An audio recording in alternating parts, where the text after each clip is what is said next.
तो गाइस इस वीडियो में हम बात करेंगे कुछ ऐसी कंपनीज के बारे में जो कि बहुत अच्छे लेवल पे आ चुकी है। उनमें जो गिरावट देखने को मिली है, मार्केट में जो सेंटीमेंट देखने को मिला है, जो हम लोगों को नेगेटिव सेंटीमेंट देखने को मिला है, सिर्फ इसी वजह से इन स्टॉक्स में गिरावट देखने को मिली है।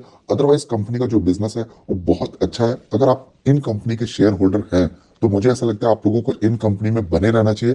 एंड कोई न्यू इन्वेस्टर है स्टॉक मार्केट में तो आप इन कंपनी को जरूर रेडार पे रख सकते हैं। बहुत ही अच्छी कंपनी बताने जा रहा हूँ एंड बहुत अच्छे लेवल पे ट्रेड कर रही है। तो एक एक करके कंपनी के बारे में जान लेते हैं।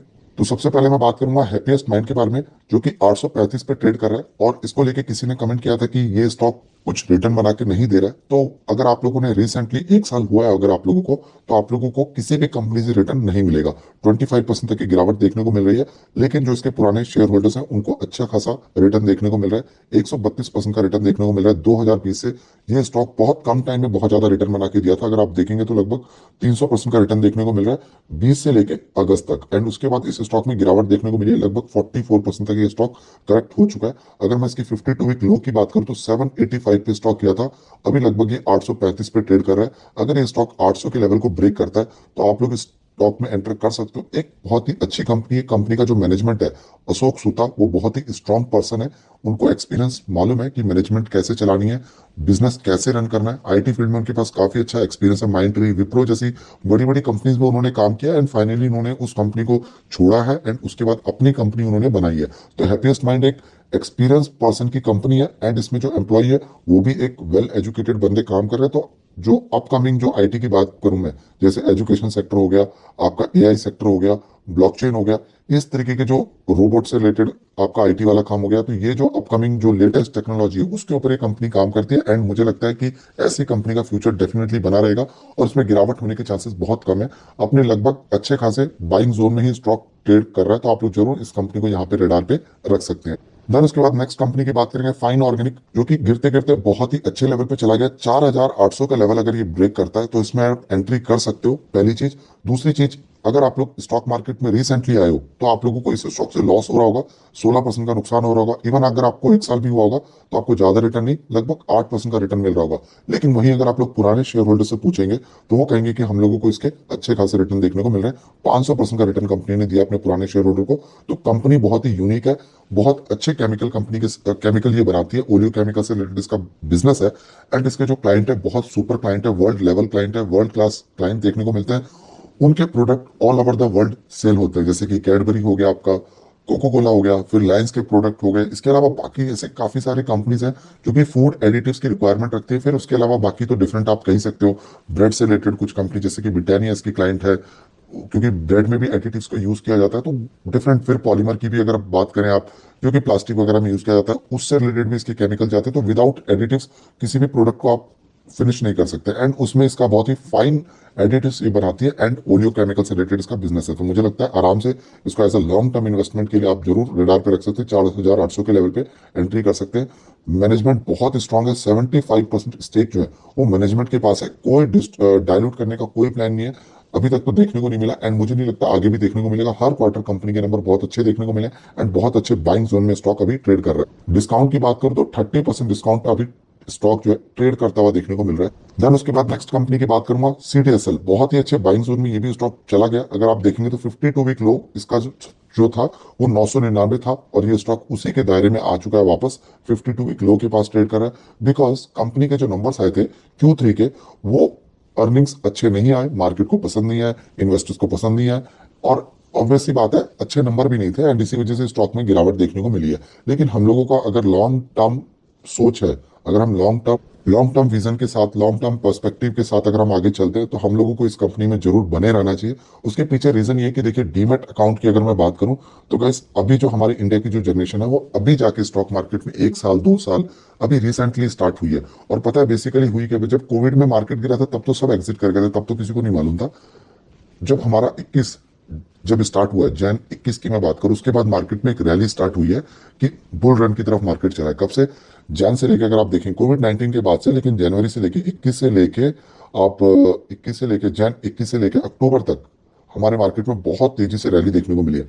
एंड उस दौरान जो रिटेल इन्वेस्टर है वो बहुत तेजी से इंडियन मार्केट में आए थे एंड उस टाइम पे हमारा जो है डीमैट अकाउंट बहुत ज्यादा ओपन हुआ था। तो होता ही है कि जब मार्केट भागता है तो रिटेल इन्वेस्टर वहां पे आ जाते हैं एंड उसके बाद स्टॉक मतलब मार्केट गिरता है एंड रिटेल इन्वेस्टर तब आते नहीं है एंड कुछ लोग एग्जिट कर जाते हैं। तो यहाँ पे क्या होता है कि ये गलत टाइम होता है एंट्री करने का। वैसे एंट्री कब करना चाहिए? जब स्टॉक मार्केट में गिरावट होती है तब रिटेल इन्वेस्टर को आना चाहिए, लेकिन ऐसा नहीं होता है। ठीक है, हम हर किसी को हर कोई नहीं समझा सकता। तो यहाँ पे हम लोगों को अगर ये समझे कि डीमैट अकाउंट अगर आप देखेंगे तो जैसे जैसे मार्केट ऊपर जाएगा ना वैसे वैसे रिटेल इन्वेस्टर आते ही रहेंगे। और सबसे अच्छी बात क्या है कि मार्केट कभी भी आप देखोगे चार्ट निकाल के तो मार्केट धीरे धीरे ऊपर ही जाता है। तो रिटेल इन्वेस्टर निकलेगा आएगा, लेकिन आएगा ज्यादा निकलेगा कम, कैसे भी करके, क्योंकि मार्केट जैसे जैसे ऊपर जाएगा, अभी 18,000 का लेवल टच करेगा तो मार्केट में एक न्यूज पब्लिश होगी कि मार्केट ने 18,000 के लेवल को ब्रेक कर दिया। फिर रिटेल इन्वेस्टर को न्यूज पहुंचेगी, अरे वाह इंडियन मार्केट इतना ऊपर चला गया, आ जाओ डीमेट अकाउंट ओपन करवा लो। इस तरीके से मार्केट जो है काम करता है एंड इस तरीके से सीढ़ी से जरूर काम करेगा। हमारे सिक्योरिटी, हमारे शेयर्स को सिक्योरिटी प्रोवाइड करता है। तो मुझे लगता है कि हम लोगों को इसको सिक्योरिटी प्रोवाइड करनी चाहिए, इसके शेयर्स बाय करके। तो डेफिनेटली एक बेस्ट कंपनी है for a long term investment करने के लिए एंड बहुत अच्छे बाइंग जोन में स्टॉक ट्रेड कर रहा है। अगर आपने एक साल हो गया तो आपको लॉस हो रहा होगा डेफिनेटली, लेकिन वही पिछले 5 साल वालों से पूछोगे तो वो कहेंगे हम लोगों को रिटर्न मिल रहा है। तो ये स्टॉक मार्केट का गेम है एंड अगर आप लोग इस गेम को समझ गए तो आप लोग अपना जो अचीवमेंट होता है वो पा जाओगे, अगर नहीं समझे तो आप लॉस करके निकलोगे। देन उसके बाद नेक्स्ट कंपनी है डिक्सन। आप लोगों ने सिर्फ एक क्वार्टर के नंबर्स देख के सारा डिसीजन ले लिया, डिक्सन सक्सेस नहीं हो पाएगा, गिर गया, मुझे लॉस हो गया। डिक्सन का विजन पता है आपको क्या है? बहुत तगड़ा विजन है, बहुत बड़ी बड़ी कंपनी से इसका बात चल रहा है एंड इनका टारगेट ये है कि अगर इसका कॉन्ट्रैक्ट इसको मिल गया तो वर्ल्ड लेवल पे, क्योंकि इस कंपनी के पास एडवांटेज पता है क्या है? अभी देखिए फॉर एग्जांपल अगर मैं एप्पल का मतलब मैं ओनरशिप हूँ एंड मुझे मोबाइल बनवाना है, तो मैं सिंपल उसी कंपनी को ऑर्डर दूंगा जो बल्क में ऑर्डर मतलब मोबाइल बना सकती है बल्क में एंड उसको सप्लाई भी कर सकते हैं विथ क्वालिटी के साथ। तो वो डिक्सन ही है इंडिया में इकलौती ऐसी कंपनी है जो कि मास लेवल पे प्रोडक्शन कर सकती है। आपको पता है पूरे वर्ल्ड में नंबर 1 पे कंपनी कौन सी है? नंबर 1 पे मोबाइल के बारे में अगर आपको मालूम है तो कमेंट में जरूर बताएं। नंबर 1 पे पता है कौन सी कंपनी है? सैमसंग। सबसे ज्यादा इसके टेक के प्रोडक्ट बिकते हैं एंड उसमें टेक में अगर मैं स्पेसिफिक करूं तो मोबाइल सबसे ज्यादा बिकता है, उसके अलावा अदर प्रोडक्ट की करें बात तो नंबर 2 पे चलता है एप्पल। तो कहने का मतलब क्या है कि अगर इन दोनों के इसके कॉन्ट्रैक्ट आ गए ना तो ये वैसे भी मल्टीबैगर बन जाएगा। ऑलरेडी इसने सैमसंग को लेके रखा हुआ है, सैमसंग के कुछ ब्रांड ये इंडिया में बनाता है। तो एक इतनी सॉलिड कंपनी, आपको लगता है कि टेक हम लोगों का बंद हो जाएगा इंडिया में? हम लोगों की लेबर कहाँ जाएगी? अरे लेबर हमारे पास चीप है, प्लस हमारे पास जो है मतलब इसके पास मास प्रोडक्शन का, इसके पास पूरा मैन्युफैक्चरिंग प्लांट है। तो मुझे लगता है अगर आप लोग इस कंपनी को थोड़ा लॉन्ग टर्म विजन के लिए समझेंगे ना, आप एक साल हो गया होगा तो आपको लॉस हो रहा होगा, 5 साल वालों से पूछो उनको लॉस हो रहा है नहीं। अब पुराने जो होल्डर्स हैं उनको मालूम है कि ये कंपनी कैसा रिटर्न बना के दे रही है। तो ऑलरेडी एक बाइंग जोन में अगर आप देखेंगे तो अभी इसने अपना देखिए 52 वीक लो अभी टच किया, ये इस तरीके से गिरावट देखने को मिली है। नहीं तो ये तो कहाँ 3300 के लेवल 3400 के लेवल को ब्रेक ही नहीं करता था, लेकिन फाइनली देखिए उसके लेवल को चला गया। तो अभी इस बाइंग जोन में तो ट्रेड कर रहा है और इसके नीचे एक लॉट अगर और चाहे आप एंट्री करने के लिए, तो अगर ये स्टॉक 2200 से लेके, ये मैं आपको बता दूं 2200 से लेके 2300 के रेंज में स्टॉक अगर वापस मिलेगा तो दोबारा एंटर कर सकते हो, क्योंकि ये बहुत बड़े करेक्शन में है। तो यहाँ पे अगर आपका एक लॉट लग जाता है एंड उसके बाद आपको यहाँ पे सेकंड लॉट लगता है तो कोई प्रॉब्लम नहीं है, बाय ऑन डिप अपॉर्चुनिटी समझा करो ना। ऐसा नहीं कि आपने इस लॉट पे बाय कर लिया तो कभी नीचे नहीं जाएगा, ऐसा स्टॉक मार्केट काम नहीं करता है। वॉलेटिलिटी मार्केट होता है ना, ये मार्केट फिक्स मार्केट नहीं है, आपका फिक्स इनकम वाली ये सोर्स नहीं है ये वाला। तो डिक्सन को आपको as a long term vision के साथ समझना चाहिए। देन उसके बाद बात करेंगे एचएलई ग्लासकोट। अभी ये स्टॉक जो है गिरते गिरते 595 पे चला गया, देखिए 580 अभी 52 वीक लो टच किया हुआ है देखिए। और अभी आप स्टॉक मार्केट में अभी आए हैं तो आपको लॉस हो रहा होगा। अभी मतलब एक साल अगर आपको हुआ है तो 53% आपको नुकसान कर दिया होगा इस कंपनी ने। अभी एक्चुअली ग्लासकोट जो है ये पूरे फार्मा प्लस आपके केमिकल इंडस्ट्री को संभालती है। फार्मा में जितने भी आपके लिक्विड फॉर्म वाले होते हैं, किसी भी आपको प्रोडक्ट को एलिमेंट को कैसे रखना है, उसका जो प्रोडक्ट होता है, जो उसका जो मशीन होता है, वो बेसिकली ये प्रोवाइड करती है। बहुत ही हैवी मशीनरी वाली कंपनी है एंड फिल्ट्रेशन हो गया, ड्राइंग हो गया, ग्लास लाइन इक्विपमेंट्स वगैरह हो गया, ये बेसिकली बना के आगे सप्लाई करती है। तो केमिकल एंड फार्मा बहुत ही क्रिटिकल इंडस्ट्री है, उसमें वो लोग मजाक नहीं कर सकते कि भाई हम लोग कोई भी प्रोडक्ट कैसे भी कर ले, ऐसे फिल्टर कर ले, ऐसे बना दे, ऐसे टेम्परेचर में रख ले, ऐसा नहीं हो सकता, पॉसिबल नहीं है। तो उसमें एक्चुअली ग्लासकोट एक इकलौती ऐसी कंपनी है, इसके साथ एक और कंपनी है जीएमएम फॉडलर। लेकिन मतलब मैं जब फंडामेंटल कंपेयर करता हूँ तो मुझे एचएलई के अच्छे लगते हैं। तो बाकी इसके नंबर आएंगे तो हम लोग अभी कंपेयर करेंगे, तो जीएमएम के आगे एचएलई के आते तो मैं जरूर आप लोग को अपडेट करूंगा, कंपेयर करूंगा। तो एचएलई मुझे लगता है एक अच्छा रिटर्न बना के दे सकती है और छोटे साइज में भी छोटी है। 5 साल वाले से पूछोगे तो एंजॉय करो रिटर्न, ऐसा ही होता है। किसी भी कंपनी में जरा रिटर्न होल्ड तो करो, पेशेंस तो दिखाओ, पेशेंस दिखाओगे तो ये जो है ना पैसा ये आपके पास आ जाएगा। तो एक्चुअली ग्लासकोट को समझिए, बिजनेस को समझिए, फंडामेंटल देखिए एंड अगर है तो होल्ड करके आगे बढ़िए। देन उसके बाद बात करेंगे जुबिलेंट फूडवर्क, 430 पे चला गया। और सबसे अच्छी बात क्या है, देखिए 52 वीक लो को टच किया। मैं आपको पता है क्यों दिखाता 52 वीक लो, बड़ी किस्मत होती है 52 वीक लो देखना किसी कंपनी की।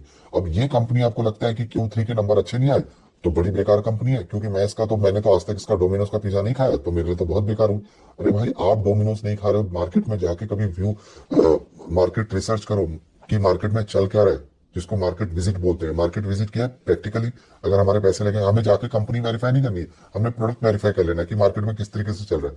तो मैंने जो ऑब्जर्व किया है, मैं अगर एक शहर की बात करूं तो डोमिनोज बिकता है, ठीक है, कंपनी की सेल हो रही है, हमने देखा है, प्रॉफिट डाउन देखने को मिला है, कंपनी का विजन क्लियर है, कंपनी कैपेक्स पे खर्चा कर रही है। तो मुझे लगता है जुबिलेंट फूड वर्क हम लोगों को फूड इंडस्ट्री समझना पड़ेगा। अगर आप अभी आए हो, 1 साल हुआ अगर आपको स्टॉक मार्केट में, तो आपको तो लॉस होगा ही होगा। 1 साल में किस कंपनी ने रिटर्न बना के दिया मल्टीबैगर, मुझे ये बताओ। सॉलिड कंपनी, ऐसी पैनिक स्टॉक की बात नहीं कर रहा हूँ। 5 साल वालों को देखो, आराम से रिटर्न एंजॉय कर रहे हैं, इतनी गिरावट में भी 100% का रिटर्न है। पर मैं 100 से ज्यादा उम्मीद रखता हूँ, क्योंकि निफ्टी के अलावा अगर स्टॉक में बाय कर रहा हूँ तो मेरा ये मानना है कि मुझे 100 से ज्यादा चाहिए। तो जुबिलेंट फूडवर्क ठीक है, अभी 100% का रिटर्न दे रही है, तो इसमें पेशेंस अगर आपके पास है, विजन आपका क्लियर है। देखिए, बिरयानी टाइप प्रोडक्ट इसका है, इंडिया में बिरयानी बहुत बिकता है, प्लस नूडल जो है और डोमिनोज जो है वो आपका बहुत बिकता है, पिज्जा लोगों को खाना पसंद है, कपल्स के पास कुछ खाने के लिए नहीं होता, सिर्फ पिज्जा ही खाते हैं। नूडल्स की बात करूं वो भी ये बेचती है, उसके अलावा डंकिन डोनट्स, टाइम पास करने वाले जो डंकिन डोनट्स होते हैं, वो भी बेसिकली स्वीट ब्रेड आप कह सकते हो, वो इस तरीके का प्रोडक्ट बेचती है। तो मार्केट में ये सब चीज चल रहा है आजकल। तो दुनिया को टाइम पास करना है, वो जाती है इनके रेस्टोरेंट में बैठेगी और टाइम पास करेगी। तो मुझे नहीं लगता इनकी कंपनी को कोई नुकसान है। फ्यूचर हम लोगों को समझ आना चाहिए, जुबिलेंट फूड वर्क जरूर लॉन्ग टर्म होल्डिंग के लिए एक अच्छी कंपनी है। अभी रिटर्न नहीं मिल रहा, 2 साल 3 साल होल्ड कीजिए, फिर आपको रिटर्न मिलेगा इस कंपनी से। देन उसके बाद नेक्स्ट कंपनी की बात करेंगे, अदानी विलमार। अभी देखिए, मैंने इसका 350 का टारगेट रखा है, बहुत ही कम चांसेस है कि अब अदानी के स्टॉक्स में लोअर सर्किट देखने को मिलेगा। कुछ ऐसे न्यूज सुनने को मिले हैं कि जैसे कि अभी आनंद महिंद्रा ने भी बोला है कि जो अदानी विलमार, जो अदानी जो कंपनी है, इनकी कंपनी में उन लोगों को कोई प्रॉब्लम देखने को नहीं मिल रहा है, वैल्यूएशन सारी चीजें ओके है, बट करप्ट कंपनी नहीं है। वो ये नहीं कह रहे कि ये कंपनी खराब है। आनंद महिंद्रा की तरफ से हमने सुना, फिर उसके बाद से मॉर्गन स्टैनली ने बताया कि इनकी जो कंपनी है उनको लेके कोई रेटिंग को लेके कोई प्रॉब्लम नहीं है, मतलब जो कंपनी को रेटिंग देके रखी है वो ओके है। तो काफी तरह के अभी जो अदानी के जो कंपनीज है, एंड उसके बाद हम लोगों ने एक और न्यूज सुनी कि अदानी ग्रुप की तरफ से ये बताया गया कि जो इनके जो शेयर्स प्लेज थे ना, प्लेज शेयर्स को जल्दी से प्री पे करने वाले हैं, उसको जल्दी से वो लोग पे करके शेयर्स को वापस एकोमुलेट करेंगे, जिससे जो शेयर होल्डर है उनका कॉन्फिडेंस बिल्ड हो। तो काफी सारी चीजें कहीं ना कहीं अभी ऐसा लग रहा है कि अदानी विलमार के ऊपर, देखिए, बौछार तो नेगेटिव न्यूज की ज्यादा है, थोड़ी बहुत पॉजिटिव न्यूज है, लेकिन आप ये समझो कि इनकी जो कंपनी होती है, जब उनको अपर सर्किट लगता है तो बहुत तेजी से लगता है, फिर कोई किसी को मालूम ही नहीं पड़ता कि बाय करना है नहीं करना है। तो अदानी विलमार जो है, 350 का जो इसका लेवल जो मैंने बताया, मतलब देखा जाए तो 340 से लेकर 50 के बीच में ये आएगा। इस बीच में अगर ये आता है तो एक एंट्री जोन है, अगर आप चाहें तो उस लेवल पे एंट्री कर सकते हैं, अगर लॉन्ग टर्म विजन है तो। क्योंकि अदानी विलमार एक सुपर प्रोडक्ट के साथ ही कंपनी काम कर रही है, और हर एक चीज इस कंपनी की बहुत स्ट्रांग मुझे नजर आती है। बाकी ग्रुप की मैं कुछ कह नहीं सकता, वो एक बड़े बड़े इन्वेस्टर्स का काम है, हम छोटे इन्वेस्टर हैं। तो अदानी विलमार हमारे लिए एक अच्छी कंपनी मुझे नजर आती है, तो इस कंपनी को रडार पे रखिए। बहुत अच्छी कंपनी है गाइस, टेंशन वाली बात नहीं है। अदानी बिलमार की अगर मैं बात करूं तो 399 पे, और उससे नीचे जाएगा तो डरने की बात नहीं है, इसको वापस आप बाइंग जोन एकुमुलेट भी कर सकते हो, ऐसी एक कंपनी है। तो आई होप कि बस ये गिरे, बहुत कम चांसेस है गिरे, लेकिन मैं चाहता हूं कि गिर जाए, थोड़े से नीचे और करेक्शन में मिले तो इसमें एंट्री किया जाए। देन उसके बाद बात करेंगे रूट मोबाइल। अभी रूट मोबाइल के नंबर हर बार अच्छे देखने को मिले, सस्ते वैल्यूएशन पे भी चला गया, मतलब ऐसा नहीं कि बहुत महंगा स्टॉक देखने को मिल रहा है, एंड लगभग 1100-1200 के आसपास स्टॉक ट्रेड कर रहा है। और सबसे बड़ी बात पता है क्या, 52 वीक लो देखोगे तो 1000 के आसपास ही है। तो थोड़ा और अगर गिरता है, अगर आपको, वैसे तो गिरने के चांसेस बहुत कम है, कंपनी के नंबर बहुत अच्छे आ रहे हैं, हर क्वार्टर अच्छे आ रहे हैं, और मैंने बताया कि इस कंपनी का बिजनेस को आप अवॉइड नहीं कर सकते। जितना ज्यादा फ्रॉड होगा उतना ज्यादा इन कंपनी का बिजनेस चलेगा। पता है क्यों, हर एक कंपनी, छोटी छोटी कंपनी को भी सिक्योरिटी रखनी पड़ेगी, और सारी चीजें अभी मैक्सिमम चीजें क्या होगी, डिजिटल होगी, मतलब सोशल मीडिया पे चलेगी। तो इस वजह से क्या होता है, ऐसी कंपनी का बिजनेस ऐसे से ग्रो करता है, ऐसे से। तो समझो कि बिजनेस क्या ये बंद हो सकता है, नहीं बंद हो सकता है। किसी भी तरीके से आप अपनी सिक्योरिटी को अवॉइड नहीं कर सकते हो। तो विदाउट अगर आप सिक्योरिटी चलोगे तो बस कंपनी खत्म हो जाएगी। एंड मुझे लगता है जितना सिक्योरिटी आप टाइट करोगे, जितनी टेलीकॉम वाली कंपनी है, सब रूट मोबाइल के साथ हाथ मिलाना चाहती है, तो बहुत ही यूनिक बिजनेस के साथ आगे बढ़ रही है। एंड मुझे लगता है ये आगे ऐसे ही बढ़ती रहेगी। तो रिटर्न नहीं मिल रहा है आपको, 5 साल वाले से पूछिए रिटर्न मिल रहा है कि नहीं मिल रहा है। 2020 में ही है, लॉस में नहीं है, और जो अभी 1 साल वाले होंगे उनको लॉस हो रहा है, देखिए। लॉन्ग टर्म एक बार 1 साल से ऊपर होल्ड करके देखो देखो किसी कंपनी में कि क्या आपको क्या मिलता है क्या है। तो मुझे लगता है रूट मोबाइल भी एक बहुत अच्छी कंपनी। तो गाइस ये वीडियो कैसे लगी आप बता सकते हैं, अच्छी लगी तो लाइक कर सकते हैं, पहली बार है तो सब्सक्राइब कर सकते हैं। इस तरीके की वीडियो देखने के लिए मिलते हैं नेक्स्ट वीडियो में दोस्तों, तब तक के लिए बाय बाय।